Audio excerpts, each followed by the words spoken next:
قرآن مجید میں ہے ان اللہ لا یستحی من الحق، کہ اللہ تعالیٰ حق بات بیان کرنے سے حیا نہیں کرتے۔ حدیث میں بھی بعض ایسے مسائل کو اللہ کے رسول نے بیان کیا ہے صلی اللہ علیہ وسلم نے جو بظاہر حیا کے خلاف ہیں، مگر اس لیے بیان کیا کہ اگر آپ صلی اللہ علیہ وسلم بیان نہ کرتے تو لوگ ان بے شرمی کے کاموں میں مبتلا ہو جاتے۔ اسی وجہ سے میں بھی یہ ہمت کر رہا ہوں کہ ایک اور ایسا گناہ جس میں لوگ مبتلا ہیں، اور وہ ہے حیا کے خلاف، مگر ہے بہرحال شریعت کا مسئلہ اور لوگ اس میں گناہ میں مبتلا بھی ہیں، اس لیے بتانا ضروری ہے۔ وہ یہ ہے کہ لوگ شادی کے بعد بھی، آج کی نوجوان نسل زوجہ سے، بیوی سے غیر فطری طریقے سے ہم بستری کرتے ہیں۔ انٹرنیٹ پہ بیہودہ فلمیں دیکھتے ہیں، تو جو چیز انگریزوں کی دیکھ رہے ہیں کہ ان کے کلچر آہستہ آہستہ میڈیا کے ذریعے ہمارے معاشرے میں بھی آ رہا ہے۔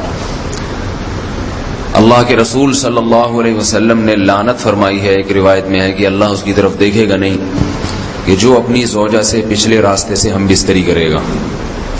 یہ بیماری بھی، یہ گندگی بھی لوگوں میں پھیلتی جا رہی ہے، خاص طور پہ جن کو لڑکوں سے بدفعلی کی عادت پڑ جائے تو وہ زوجہ سے فطری راستے سے ہم بستری نہیں کرتے۔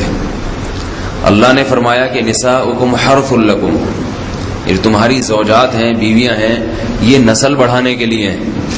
تو اسی راستے میں انسان اپنی خواہش کو پوری کر سکتا ہے جس راستے سے نسل بڑھتی ہے، اس کے علاوہ کسی اور راستے سے اپنی خواہش کو پورا کرنا یہ حرام ہے، گناہ کبیرہ ہے، گندگی ہے۔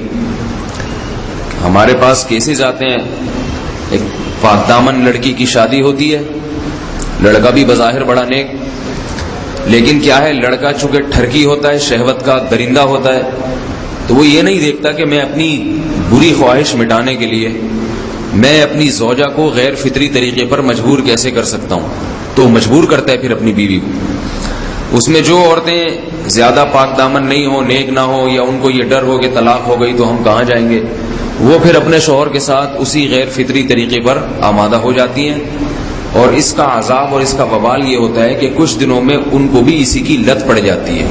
انسان جب بھی کوئی غیر فطری راستہ اختیار کرتا ہے، آخرت کا عذاب تو بعد میں، دنیا کا عذاب یہ آتا ہے کہ پھر اس کو لذت فطرت میں آتی نہیں ہے، پھر جو راستہ اللہ نے رکھا اس میں اس کو لذت نہیں آئے گی، پھر وہ گندگی میں ہی گھسنے کی کوشش کرے گا، اس کی بھی فطرت خراب ہو جاتی ہے، اور جس کے ساتھ یہ بدفعلی کی جائے اس کی بھی فطرت خراب ہو جاتی ہے، وہ بھی پھر کسی کے قابل نہیں رہتے۔ تو اپنے جان پر رحم کرنا چاہیے۔ ہم انسان ہیں، ہم درندے نہیں ہیں، ہم گھوڑے نہیں ہیں، ہم گدھے نہیں ہیں، ہم جانور نہیں ہیں، ہم انگریز نہیں ہیں۔ انگریز نے تو حیا اور شرم کی تمام حدود کو توڑ دیا ہے، وہ تو درندے بن چکے ہیں، ہم تو درندے نہیں ہیں، ہم تو حلال کھاتے ہیں، پاک صاف رہنے کی کوشش کرتے ہیں، تو ہم ان کی جو کلچر دیکھ دیکھ کے ہم ویسے درندے بننے کی کوشش کیوں کریں؟ تو یہ بہت بڑا وبال ہے، بہت بڑی برائی ہے جو ہمارے معاشرے میں آہستہ آہستہ جڑ پکڑتی جا رہی ہے، اور اس سے بیماریاں بھی پھیلتی ہیں۔ غیر فطری طریقہ ہے، بیماریاں بھی پھیلتی ہیں۔ ایسے کیسز آتے ہیں کہ جناب مرد مجبور کر رہا ہے بیوی کو، اور وہ بیوی جو ہے ساتھ نہیں دیتی، تو پھر اس کو طلاق کی دھمکیاں دیتے ہیں۔ ایسے کیسز بھی آتے ہیں، اور یہ بھی آتا ہے کہ مرد جب اپنی بیوی کو غیر فطری طریقے پر مجبور کرتا ہے، بیوی آمادہ نہیں ہوتی، تو مرد پھر یہ دھمکی دیتا ہے کہ بھائی میری خواہش تو تم سے پوری ہوتی نہیں ہے، پھر میں دوسروں کے پاس جاؤں گا۔ تو یاد رکھیں، جس عورت کا شوہر یہ دھمکی دے اس کو کہ میں زنا کروں گا اگر تم نے میری خواہش پوری نہیں کی غیر فطری طریقے سے، تو عورت اپنے شوہر سے کہہ دے کہ جاؤ تم کہیں اور جا کے منہ کالا کرو، تمہاری فطرت میں گندگی ہے تو یہ مجھے گندا بنانے کی کوشش نہ کرو، اس کو زنا کرنے دیں، وہ اللہ آخرت میں اس سے بھگتے گا۔ ہر بیماری کا اللہ نے علاج رکھا ہے۔ اللہ کے رسول صلی اللہ علیہ وسلم نے فرمایا، صحیح بخاری کی حدیث، ما انزل اللہ من داء الا انزل له دواء، کوئی بیماری ایسی نہیں ہے جو اللہ نے نازل کی ہو اور اس کے لیے دوا نہ رکھی ہو دنیا میں۔ تو اگر کسی کو ایسی لت پڑ گئی ہے غیر فطری کام کی، تو اس کو چاہیے کہ وہ اپنا علاج کرائے، ڈاکٹر سے بھی رابطہ کرے، اور سب سے بڑا علاج یہ کہ کچھ وقت صبر کرے گا، چھوڑ دے گا کچھ عرصے کے لیے، تو خود بخود آہستہ آہستہ صحیح ہو جائے گا۔ ایک آدمی شراب کا عادی ہے، ایک علاج تو یہ کہ ڈاکٹروں سے رابطہ کرے، اور بہترین علاج کے چھوڑ دے.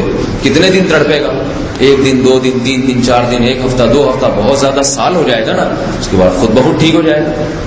سگریٹ کا عادی ہے، چھوڑ دے گا تو کتنے لوگ ہم نے دیکھے ہیں دن میں 20 سگریٹ پیتے تھے، چھوڑنے پر آئے تو بالکل ایک دم چھوڑ دی انہوں نے، آہستہ آہستہ کر کے چھوڑ دی، لیکن تکلیف ہوئی مگر عادی ہو گئے. تو اب کسی کو یہ لت پڑ گئی ہے غلط کام کی، برائی کی، تو اس کا بہترین علاج یہ ہے کہ وہ اپنے آپ کو بدلنے کی کوشش کرے، ماحول بدلے، اور کچھ وقت صبر کرے گا تو اللہ اس سے یہ عادت چھڑا دے. نہیں کی، صبر نہیں کیا اس نے، پھر اسی گندگی میں موت واقع ہوگی، پھر آخرت کا عذاب بہت سخت. نسلیں برباد ہو جاتی ہیں اس عمل سے انسان کی. تو بات حیا کے خلاف ہے، مگر یہ کہ ایک بزرگ تھے وہ بات فرما رہے تھے، تو کسی نے پوچھا کہ حضرت آپ حیا کے خلاف بات کرتے ہیں، تو انہوں نے فرمایا تم بے حیائی کے کام نہیں چھوڑتے، ہم اس چھڑوانے کے لیے بات کریں تو ہم برے ہیں، اور تم کام کرو تو بھی برے نہیں. برائی کا کام کرنے میں برا نہیں بنتا، اور برائی کے خلاف بولنے والا برا بن جاتا ہے کہ دیکھو یہ کیسی باتیں کر رہے ہیں. تو بھائی باتیں ہیں اس لیے ہیں کہ یہ معاشرے میں یہ برائی پھیلتی چلی جا رہی ہے، اور یہ ہماری اپنا کلچر نہیں ہے، یہ امپورٹ ہو رہا ہے باہر سے، یہ امپورٹ ہو رہا ہے، یہ وہاں میڈیا کے ذریعے آ رہا ہے. تو وہ چیزیں دیکھا نہ کریں اور ان لوگوں سے دور رہا کریں. ہمیں تو دین کا داعی ہو کے ان کو ہدایت پر لانا تھا، بجائے ہم ہدایت پہ چل کے دوسروں کو چلانے والے بن کے ان کے راستے پہ ہم نے چلنا شروع کر دیا. اللہ تعالیٰ ہمیں اب دیکھیں ان کے ہاں ایڈز کا مرض پھیل گیا ہے. آپ بتائیے یہ ایڈز کا مرض ہمارا ہے کیا؟ یہ بیماری ہماری ہے یا ان کی ہے؟